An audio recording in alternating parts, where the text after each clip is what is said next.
Every morning, before the sun had fully risen above the hills, Alaric was already awake. He did not need an alarm. He did not need someone to call his name. He simply opened his eyes in the dark, pulled on his rough clothes, and walked to the stables, the only place in the world where no one laughed at him. The stables sat at the far edge of Lord Harvin's estate, away from the great house with its tall windows and warm fires.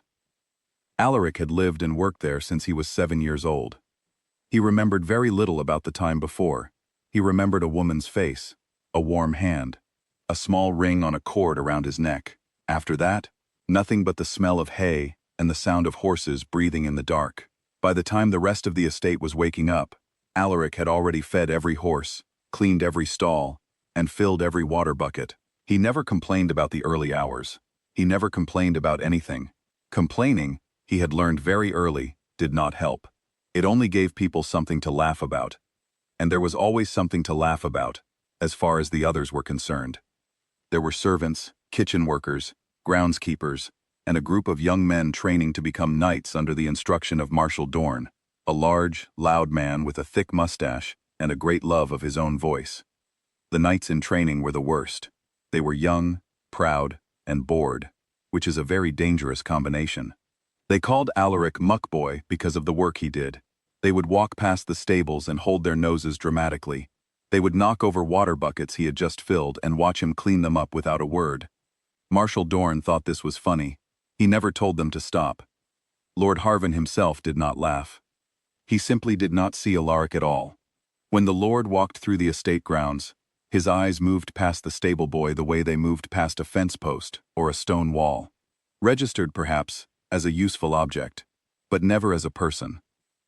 Alaric understood this. He had understood it for a long time. He was useful. He was not important. That was the arrangement, and nobody had asked him whether he agreed to it.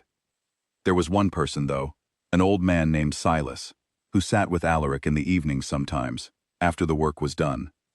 Silas was the oldest groom on the estate. His hands were knotted from years of work, and his face had more lines than a map. He did not say much, but when he did speak, Alaric listened. One evening, after a particularly bad day, one of the young knights had thrown a bucket of muddy water on Alaric in front of half the estate, and everyone had laughed. Silas found him sitting quietly in an empty stall, wringing out his shirt. "You didn't say a word," Silas said. "No," Alaric agreed. "That takes strength," the old man said.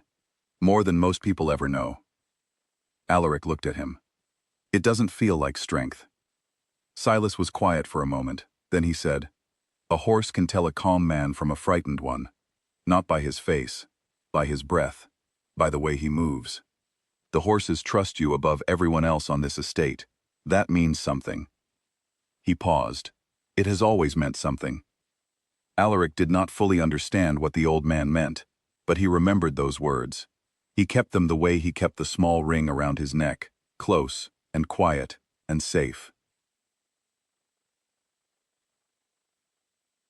The summer brought a change, and Lord Harvin announced that a grand tournament would be held on the estate grounds, a show of skill and strength for visiting nobles from the capital.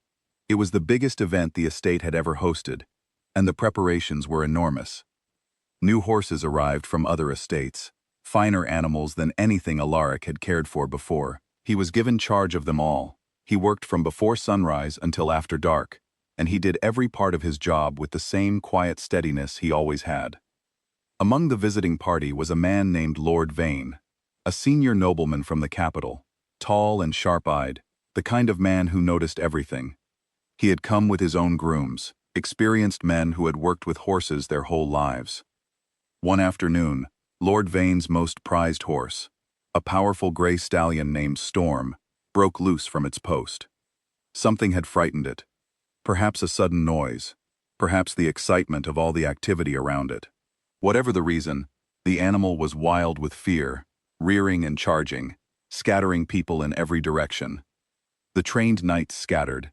The experienced grooms shouted and waved their arms, which made things worse. Storm was enormous, fast, and heading directly toward the crowded tournament grounds, where hundreds of people were gathered. And then Alaric walked forward. Not running, not shouting, just walking, slowly, calmly, with both arms slightly open at his sides.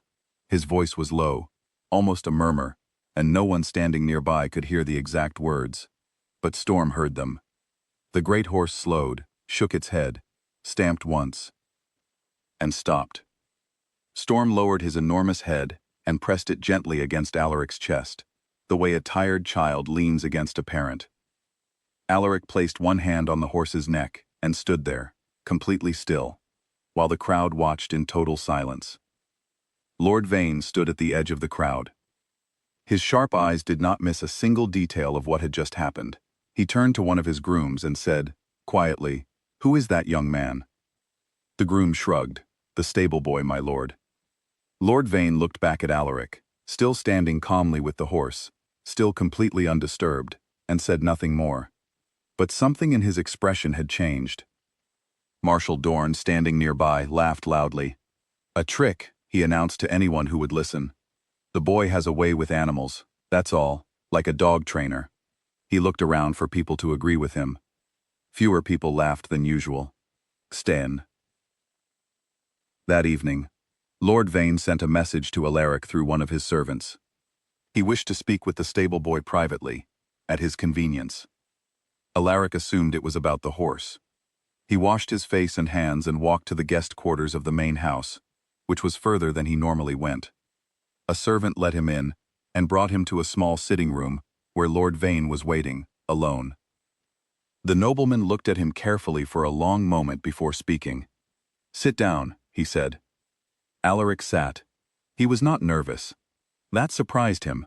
Later, he should have been nervous, sitting across from one of the most powerful men in the capital, but he was not. "How long have you worked here?" Lord Vane asked. "Since I was 7, Alaric said. "And before that?" "I don't remember much before that."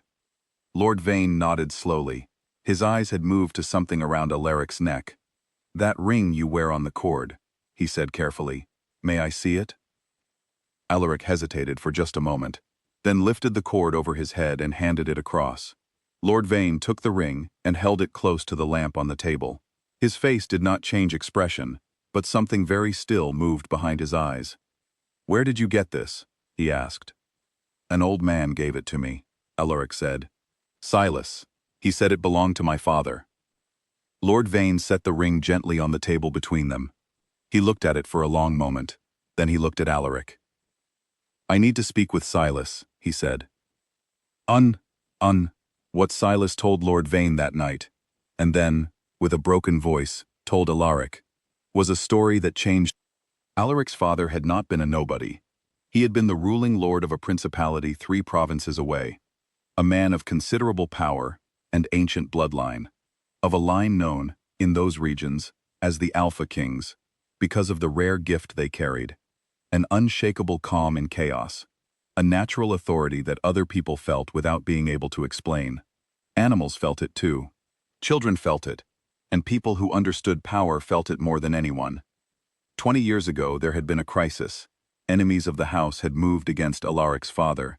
Alaric's mother, knowing what was coming, had given her infant son to Silas, the most trusted man in their household, and had told him to hide the child somewhere no one would ever think to look. Somewhere safe in plain sight. A stable. At a minor lord's estate, 3 provinces away. Silas had given up his old life without hesitation.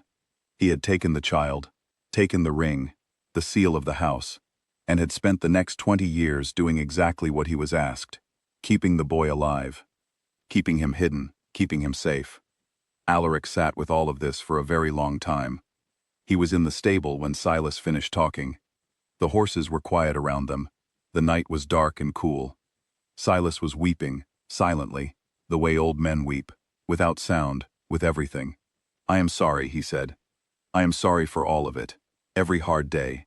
Every time you were treated badly, and I could not stop it. I kept you invisible, because invisible was safe. I hope you can forgive me." Alaric looked at the old man for a long time. Then he said, very simply, "There is nothing to forgive."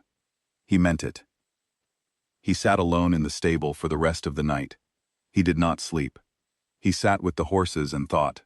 About his mother, about his father, about 20 years of cold mornings, and dirty water and laughter he was never meant to absorb, about the ring around his neck that he had worn every single day without understanding what it was. By the time the sun came up, something had shifted in him. It was not loud. It was not dramatic. It was simply settled. Like a door that had always been slightly ajar, finally, quietly, clicking shut into its proper place. Word of what had been discovered spread through the estate the next morning. Lord Vane had made certain inquiries and confirmed what the ring already told him. He was a careful man. He did not make announcements about things he was not sure of, but he was sure of this. The estate reacted in exactly the way estates react to news that turns everything upside down. Some people were stunned into silence. Some were confused. Some were embarrassed, thinking back on their own behavior toward a man who had turned out to be something they had not imagined. Lord Harvin went very quiet. He had a great many things to think about. The stable boy he had not bothered to look at for 15 years was now someone Lord Vane was treating with great respect, and the capital cared about such things. Marshal Dorn had a different response. He was a man who had built his confidence on the ability to make others feel small. The idea that someone he had laughed at, publicly and for years, had turned out to be more powerful than him was not something his pride could easily accept. So he did what insecure men often do when the world stops agreeing with them. He pushed back. He walked into the courtyard in front of everyone and announced, loudly, that the whole story was a lie, a trick, an invention, that a stable boy could not be a lord's heir, that a ring proved nothing, that he challenged Alaric to prove his claims in the only way that could not be faked, in combat. It was an old custom, a formal challenge, difficult to refuse in public without appearing afraid. Lord Vane stepped forward immediately, ready to speak. Alaric raised one hand, calm, unhurried, and Lord Vane stopped. Alaric looked at Marshal Dorn for a moment. Then he said, without raising his voice, "I accept." The courtyard was very quiet. The combat took place that afternoon. Marshal Dorn was skilled. He had spent his whole life training for exactly this kind of moment. He was experienced, strong, and motivated by the particular fury of a man who felt his whole self-image collapsing. Alaric had no formal training. He had spent his whole life in a stable. But he moved the way he always moved, without urgency, without anger, without fear. Every choice he made was clean and precise. He did not try to overpower Marshal Dorn. He simply did not allow himself to be where Marshal Dorn swung. He watched, waited, and responded, the way he had watched and waited his whole life, responding to things that were larger and louder than himself. It ended quickly, and quietly, and completely. Marshal Dorn was on his knees. Alaric was standing. He was not even breathing hard. He looked down at the man who had laughed at him for years. He looked at him the way a man looks at something he once worried about and no longer needs to. Not with hatred, not with satisfaction, with simple, complete clarity. "Now you know," Alaric said quietly, "what you were standing next to, every single day." He turned and walked away. The crowd parted for him as he moved through it. Not because he asked them to, simply because something in the way he walked made it the natural thing to do. In the weeks that followed, the formal process of recognition began.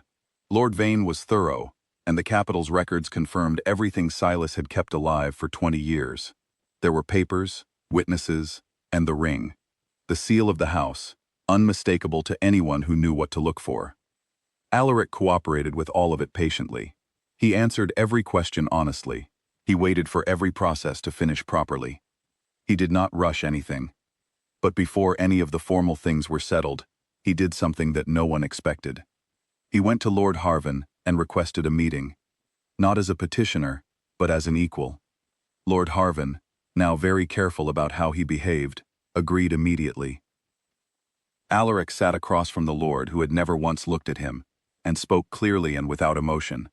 He made one request, that every worker on the estate, the kitchen staff, the groundskeepers, the grooms, the house servants, be properly paid for all their years of work, their conditions improved, and their names recorded in the estate ledgers as employees of value.